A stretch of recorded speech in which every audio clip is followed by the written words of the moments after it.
وَلَقَدْ آتَيْنَا لُقْمَانَ الْحِكْمَةَ أَنِ اشْكُرْ لِلَّهِ وَمَن يَشْكُرْ فَإِنَّمَا يَشْكُرُ لِنَفْسِهِ وَمَن كَفَرَ فَإِنَّ اللَّهَ غَنِيٌّ حَمِيدٌ.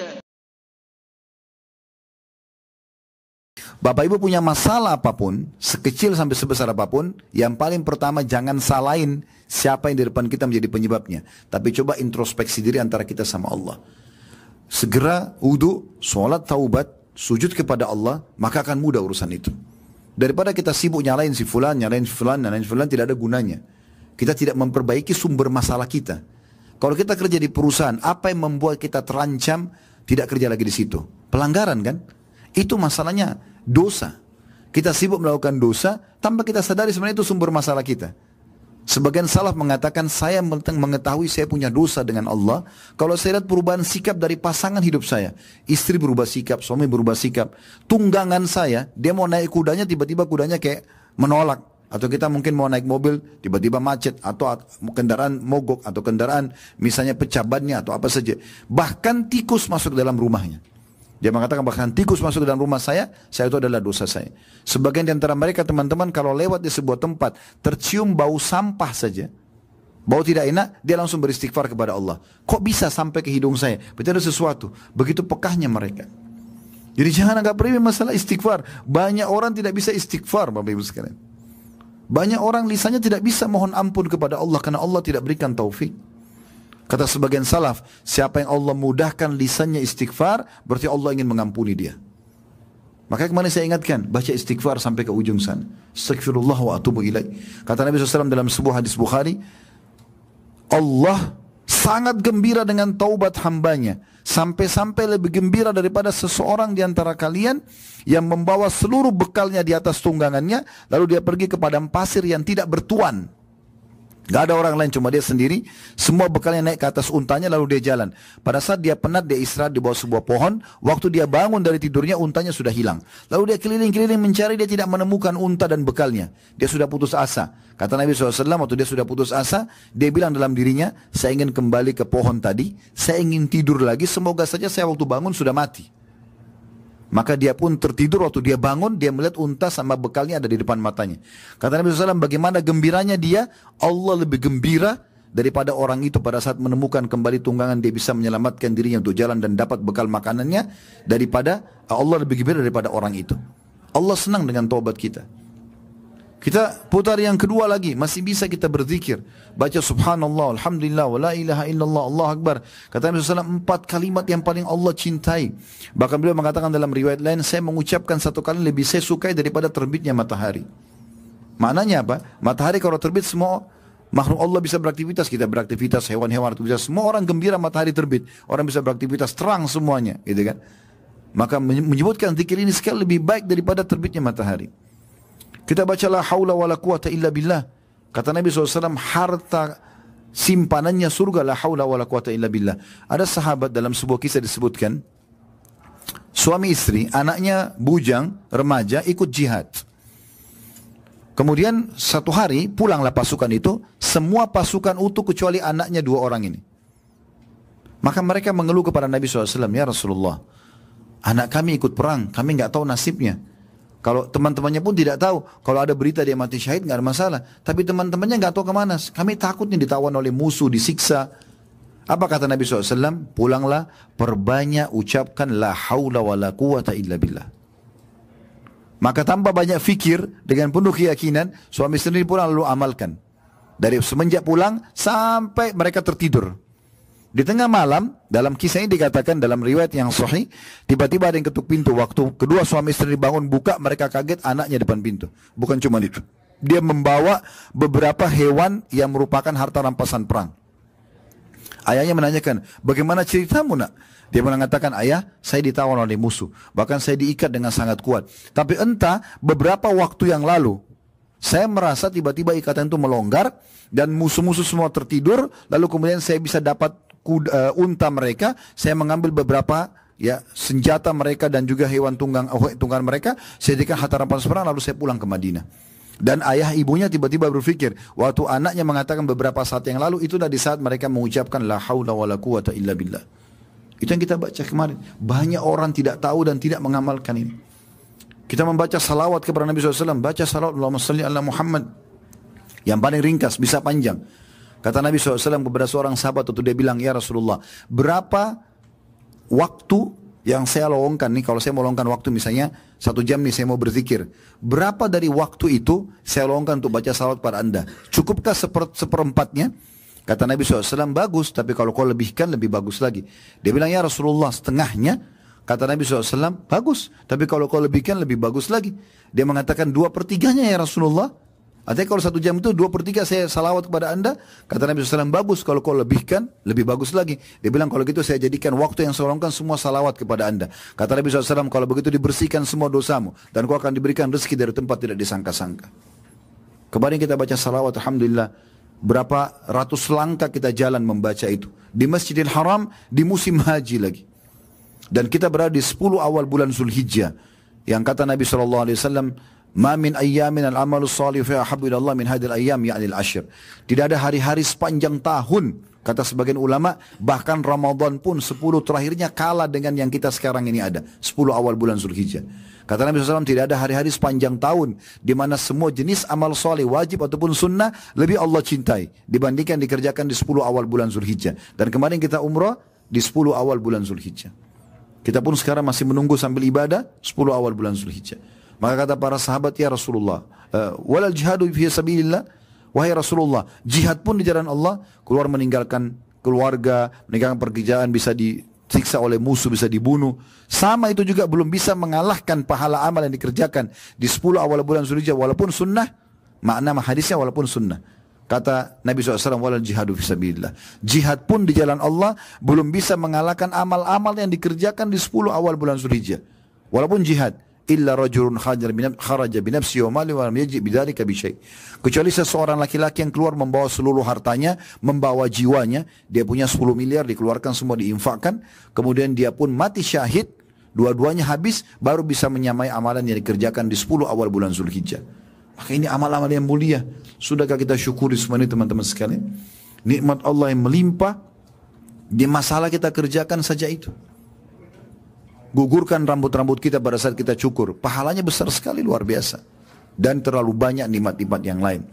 Coba peka teman-teman melihat nikmat Allah di sekitar kita. Bahkan kadang-kadang subhanallah, ada hal-hal yang kita anggap mungkin itu buruk, padahal sebuah nikmat. Ini saya kadang-kadang sampaikan contoh di pengajian, saya ingatkan kembali. Contoh misalnya lapar. Kalau kita tanya apakah anda mau lapar, jawabannya orang pasti tidak mau lapar. Tapi sudah paham gak teman-teman sekalian? Kalau tanpa lapar, gak enak makanan itu. Contoh misalnya kita sudah kenyang nih. Udah makan 2 piring, makanan udah kenyang. Kemudian kita dikasih lagi ayam bakar, dikasih lagi apalah jenis makanan yang paling kita suka. Kita gak mau makan lagi karena sudah kenyang. Tapi kalau kita lapar, nasi sama sambal saja enak. Berarti lapar itu bukan ajang untuk keluh kesah. Selalu kita bilang, aduh lapar. Kenapa aduh lapar? Alhamdulillah lapar. Karena lapar itu pintu untuk nikmatnya makan. Sama juga dengan haus. Dengan haus, tenggorokan kita kering, kita jadi nikmat sebenarnya. Karena nikmat jadi minum. Kalau kita minum, apalagi kalau kita lagi haus, kita minta misalnya air dingin. Itu kan beda. Dibandingkan kita lagi tidak haus, selalu ditawarkan mau minum apa Bapak Ibu, kita masih punya pilihan. Mau apa ya, panas atau dingin. Tapi kalau kita haus itu, ada kenikmatan tersendiri. Makanya Nabi SAW mengatakan, orang yang puasa 2 kegembiraan, dapat 2 kegembiraan, satu pada saat dia berbuka puasa, karena hilang dahaganya, gitu kan. Kemudian juga pada saat dia bertemu dengan Tuhannya. Begitu juga dengan capek misalnya, letih. Ini sebuah nikmat yang besar. Kalau kita dari pagi disuruh tidur Bapak Ibu sekalian, sampai malam kita tidur nih. Malam disuruh tidur lagi, apakah kita masih bisa tidur? Coba saya tanya. Kalau Bapak Ibu dari pagi disuruh tidur sampai malam, terus malam suruh tidur lagi, masih bisa tidur nggak malamnya? Hah? Mana ini? Masih hidup nggak? Susah tidurnya ya, karena kita kan sudah tidur dari pagi sampai malam. Kita tidur dari jam 8 pagi sampai jam 6 sore. Terus kita jam 10 malam suruh tidur lagi, susah tidurnya, karena sudah banyak tidurnya. Tapi kalau kita dari pagi kerja sampai maghrib, capek nih. Pas ngantuk tidur malam hari, capek. 2 jam aja sudah nikmatnya luar biasa. Berarti mulai sekarang Bapak Ibu kalau lapar, kalau haus, kalau capek bilangnya apa? Alhamdulillah. Bukan selalu aduh, ya. Keluhan terlalu banyak. Lihat orang yang masih di bawah kita. Jadi kita bisa bersyukur kepada Allah SWT. Kalau kita punya sepeda, jangan lihat orang yang punya motor, tidak akan bersyukur. Pasti kita akan selalu, ya kalau kita tidak bersyukur. Tapi kita lihat orang yang masih jalan kaki. Kalau kita punya motor, jangan lihat orang yang pakai mobil, kita lihat orang yang pakai sepeda. Kalau kita punya mobil 1, jangan lihat orang yang punya mobil 2, kita lihat orang yang masih pakai motor. Begitu seterusnya. Kita tinggal di satu wilayah di Jakarta, misalnya itu di satu wilayah, jangan lihat orang yang lebih elit, lihat orang yang di bawah kita supaya kita bersyukur. Walaupun kita boleh dalam Islam punya ya ambisi positif di tanda kutip ya, punya semangat untuk mendapatkan lebih besar nikmat, tamak terhadap Allah boleh, tapi jangan sampai kita kufur nikmat. Karena tidak mungkin kita pindah ke nikmat setelahnya kecuali kita bersyukur. Syukur ini teman-teman harus diikuti dengan seluruh anggota badan ya, bukan hanya lisan saja, tapi dengan seluruh anggota badan. Dan yang paling bagus adalah kita bersyukur itu dengan menggunakan apa yang Allah berikan ini dalam ketaatan kepada Allah. Diberikan kesehatan untuk ibadah, diberikan harta untuk bersedekah, gitu kan? Apa saja kita lakukan untuk ibadah kepada Allah Subhanahu wa taala. Di situ puncak syukurnya seorang hamba. Kita bisa lihat bagaimana statement para ulama berhubungan dengan masalah syukur ini, ya. Ibnu Taimiyah rahimahullah mengatakan, "Asy-syukru yakunu bil qalbi wal lisani wal jawarih." Bersyukur itu dijalani dengan hati, dengan lisan dan juga dengan anggota badan. Walhamdu la yakunu illa bil lisan. Sementara memuji Allah digunakan lisan. Maksudnya aplikasi harus ada. Bukan cuma kita bilang alhamdulillah, tapi bentuk syukur kita adalah dengan kita ya praktekkan di lapangan. Contoh misal Bapak Ibu masuk ke satu restoran, cocok makanannya, kita rasa enak. Coba sebagai tanda syukur beli jenis makanan yang sama, porsi yang sama, berikan kepada tukang parkir, berikan kepada orang-orang susah. Kita beli pakaian, belikan pakaian yang sama, berikan kepada orang-orang yang mungkin dia tidak akan mungkin bisa membelinya misalnya. Maka itu bentuk syukur. Kemudian Ibnu Qayyim rahimahullah dalam kitab Tariq al-Hijrain di halaman 508 mengatakan, "Ats-tsana'u 'alan ni'ami wa mahabbatu wal 'amalu bi ta'ati." Memuji atas nikmat dan mencintai nikmat tersebut serta memanfaatkan nikmat dalam ketaatan. Ini makna syukur. Kata beliau, memuji atas nikmat, bilang alhamdulillah, dan mencintai nikmat itu. Melihat ini adalah sebuah hal yang besar. Jangan dikecil-kecilkan nikmat itu, ya. Dibesarkan dan memanfaatkan nikmat untuk ketaatan. Banyak orang begitu kan, kadang-kadang syaitan kelabui dia. Di saat dia belum mendapatkan, maka dia menggebu-gebu. Contoh misal dalam rumah tangga, kita hidup dalam rumah tangga misalnya. Sebelum menikah mungkin kita semangat untuk menikah dengan pasangan kita. Begitu kita sudah menikah, kita anggap itu sebuah nikmat yang kecil. Sehingga tidak pernah kita syukuri. Selalu saja ada keluh kesah dalam rumah tangganya. Padahal sebenarnya Allah sudah berikan kepada dia yang mungkin banyak laki-laki lain berharap menikah dengan istri kita, atau banyak perempuan lain berharap menikah dengan suami kita. Tapi Allah jadikan ini sebuah nikmat. Banyak orang tidak syukuri masalah itu. Sehingga selalu saja yang ada keluh kesah dalam hidupnya. Pada saat diberikan Allah SWT amanah anak. Mungkin sebelum punya anak berharap punya anak. Tapi begitu punya anak, anaknya dimarah-marahin, dipukul. Anak-anak bukan untuk dimarahin dan dipukul. Untuk dididik. Kalau mereka salah, itu karena mereka belum faham. Dan saatnya di situ kita mengambil pahala, mencari pahala. Contoh saja, berapa banyak orang tua yang mengucapkan kata-kata yang tidak baik. Kamu nakal, kamu begini, ibu menyesal melahirkan kamu, ayah begini dan begitu. Kata Nabi SAW, jangan ucapkan perkataan buruk untuk diri kalian, keluarga kalian dan harta kalian, karena bisa saja berpapasan malaikat lewat dan mengaminkan, akhirnya terjadi. Ya, daripada kita bilang kamu nakal, lebih baik kita mengatakan semoga Allah berikan kau hidayah nak. Misal, lalu kita meluruskan kesalahan dia gitu. Kemudian Ibnu Qayyim juga menekankan ada rukun-rukun syukur itu sendiri. Yang pertama beliau mengatakan mengakui nikmat itu berasal dari Allah, sekecil apapun. Ya. Kemudian yang kedua memuji Allah atas nikmat tersebut, alhamdulillah. Lalu yang ketiga meminta tolong untuk menggapai ridha Allah dengan memanfaatkan nikmat di atas ketaatan. Jadi selalu kembali kepada ketaatan. Rezeki itu pada saat seorang hamba sedang melimpah padanya rezeki dan dia sedang dalam keadaan ketaatan, ini berarti rezeki yang baik. Rezeki yang baik. Dan kalau dia punya harapan untuk mencapai sebuah rezeki lalu belum diberikan, dia tinggal introspeksi diri. Mungkin ada masalah dosa yang dia lakukan.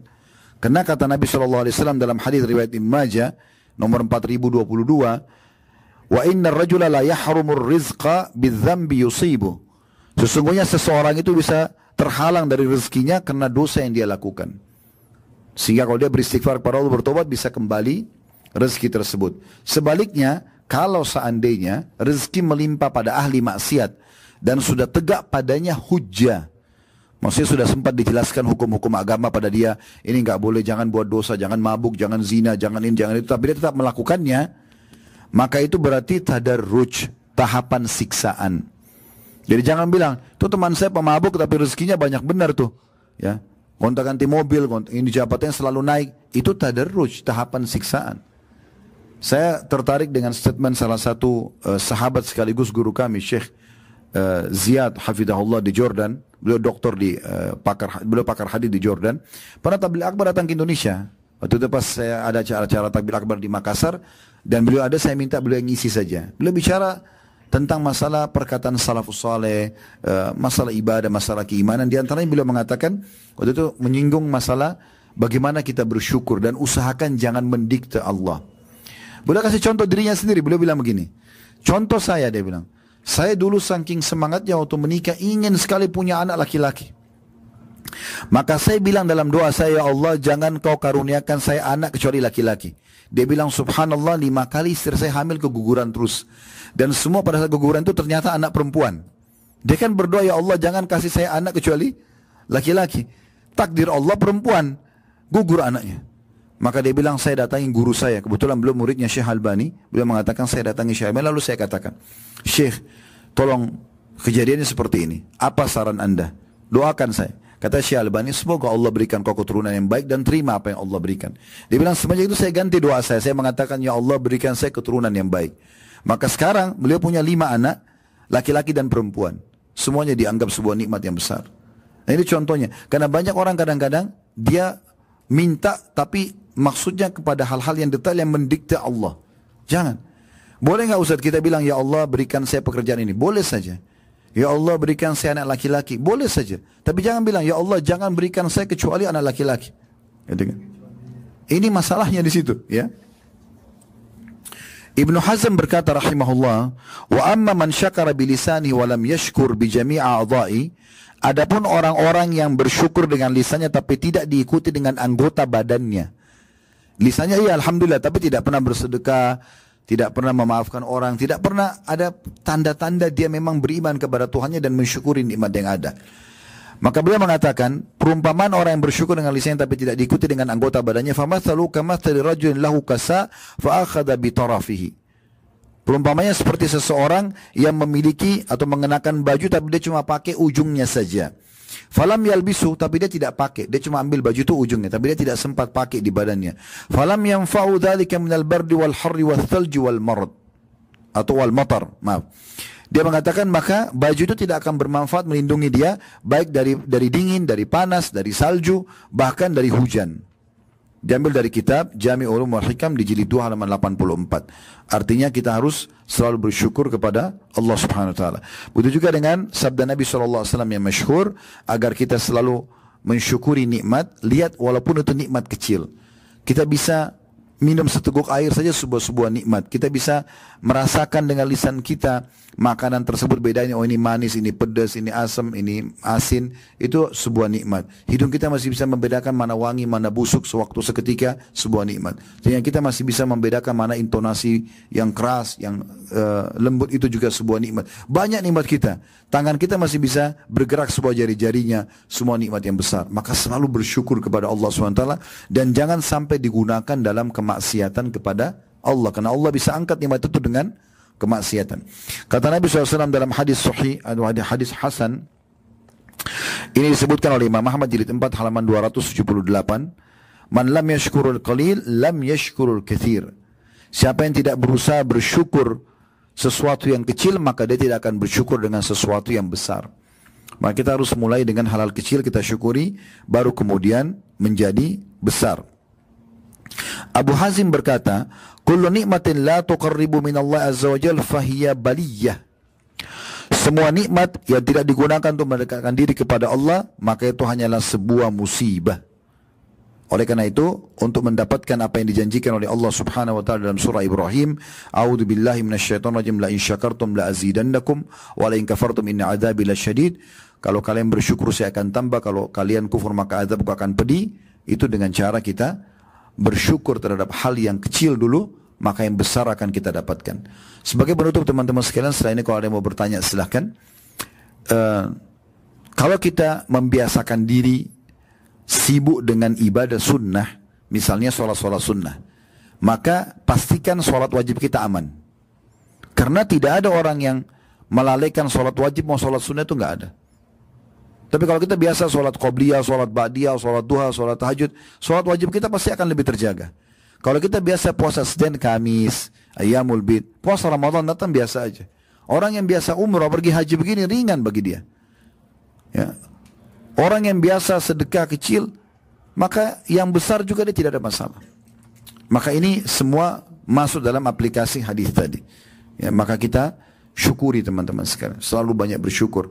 Bahkan subhanallah, saya setelah sekian tahun mempelajari agama ini, saya mengambil sebuah kesimpulan sederhana. Kapan kita selalu bersyukur dan beristighfar, digabungkan dua itu ya.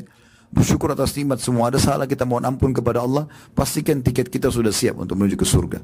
Tapi banyak orang subhanallah yang Allah katakan dalam Al-Quran, wa qalilun min ibadiyasy syakur. Tapi sayangnya sangat sedikit hambaku yang mau bersyukur.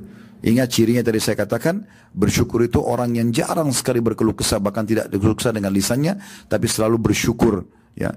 Sebaliknya orang yang kufur nikmat justru banyak keluh kesah, sebesar apapun nikmat selalu kecil di mata dia, sehingga semuanya salah. Bahkan termasuk diri dia sendiri, kebanyakan dia anggap dirinya berbuat kesalahan padahal sebenarnya dia sedang mungkin tidak berbuat salah. Allahu a'lam.